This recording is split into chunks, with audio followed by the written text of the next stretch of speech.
નમસ્કાર મિત્રો, real voice of ઇન્ડિયામાં આપનું સ્વાગત. હું છું નેહલ. મિત્રો, આજે આપણે વાત કરવી છે સોશિયલ મીડિયાની. છેલ્લા કેટલાક વર્ષોમાં આપણે જાણ્યું છે કે જે પ્રમાણે સોશિયલ મીડિયા છે તેણે હરણફાળ ભરી છે.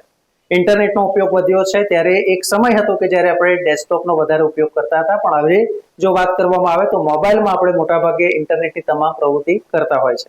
સોશિયલ મીડિયાની વાત કરવામાં આવે તો પછી ઇન્સ્ટાગ્રામ હોય, ફેસબુક હોય, યુટ્યુબ હોય કે પછી વોટ્સઅપ હોય, તેનો ઉપયોગ ખૂબ જ બહોળા પ્રમાણમાં અને લગભગ દિવસના 3 થી લઈને 5 કલાક જેટલો સમય આપણને તેના વગર ચાલતું નથી. એટલે કે મોબાઈલમાં આ તમામ બાબતોમાં આપણે વ્યસ્ત હોય છે. ત્યારે સોશિયલ મીડિયા એ કેટલું ઉપયોગી છે, સોશિયલ મીડિયામાં કઈ કઈ નવી ટેકનોલોજી આવે છે તેની પણ આપણે થોડી ચર્ચા કરવી છે. તો આજથી રિયલ વોઇસ ઓફ ઇન્ડિયા છે તે આપના સોશિયલ મીડિયાના જ્ઞાનમાં વધારો થાય તે માટે કેટલાક પ્રશ્નો અમે આ વિડીયોના માધ્યમથી આપને પૂછીશું અને જેના જવાબ આપે કોમેન્ટમાં આપવાના રહેશે. સાચા જવાબ છે તે હવે પછીનું જ્યારે સોશિયલ મીડિયાની ક્વિઝ આવે તેમાં, એટલે કે ભાગ 2 માં જે જવાબ છે તે અમે આપીશું. તો કયા કયા પ્રશ્નો છે ને તેના ઓપ્શન શું છે તે સૌથી પહેલા આપણે જણાવી દઉં. પ્રશ્ન નંબર 1, ભારતમાં કઈ સોશિયલ મીડિયા એપનો ઉપયોગ સૌથી વધારે થાય છે? ફરી એકવાર પ્રશ્ન આપણે પૂછું, ભારતમાં કઈ સોશિયલ મીડિયા એપનો ઉપયોગ સૌથી વધારે થાય છે?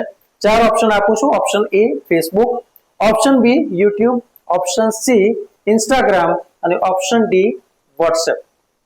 પ્રશ્ન નંબર 2, મિત્રો ધ્યાનથી સાંભળજો. પ્રશ્ન નંબર 2, જો કોઈ વિડિયો ક્રિએટર 10 લાખ સબસ્ક્રાઇબર ધરાવે તો યુટ્યુબ તેને કયું પ્લે બટન આપે છે? Option A silver button, option B golden અને option C diamond. Question number 3, વિશ્વની કઈ ન્યૂઝ ચેનલને સૌપ્રથમ ડાયમંડ પ્લે બટન પ્રાપ્ત થયું હતું? Option A Doordarshan, option B Aaj Tak, option C Zee TV અને ઓપ્શન ડી બીબીસી વર્લ્ડ.